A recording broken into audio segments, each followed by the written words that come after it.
Alright, y'all, so when it gets cold and I just got done laying a wet one, that's what I like to use to heat up my boot. That is propane. Kind of get the boot up to temperature and get it up to about 80 degrees in here.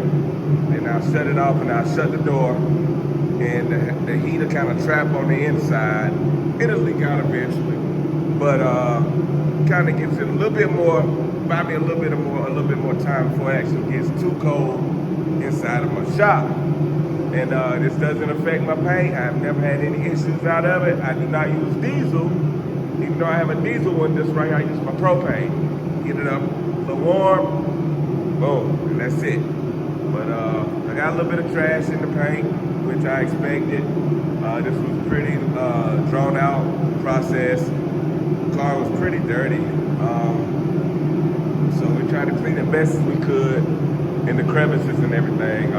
Outside of it wasn't, just in the crevices. You can tell that the trim hadn't been taken off or anything like that. So we cleaned it up really, really, really good as best as we could. And aside from like the elements of the air inside of the room, it turned out pretty good. Like I said, it does need some cutting and buffing, which I plan to do anyway, so it's no biggie. The trunk, under the trunk lid, that's fine. But on the fenders, as you can see, beautiful gloss, beautiful gloss. But I have some trash and dirt in it.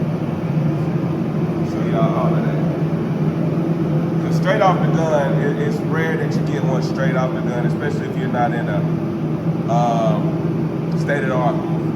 Y'all see the trash in that? It'll all get buffed out though. That's the beauty of doing base coat, clear coat. You are able to correct any trash that you can't help, you know what I mean? So like right here, this area got a good bit of trash in it. But I'm gonna cut all of that out. When I cut it out, it'll take out the texture in this paint as well. So we're gonna make sure it's right before she leaves. That's for sure. But yep, that's how I do it. Warm up my boot, get it nice and warm.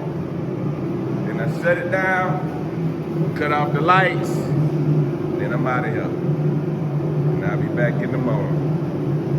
Y'all got it? Let's get it.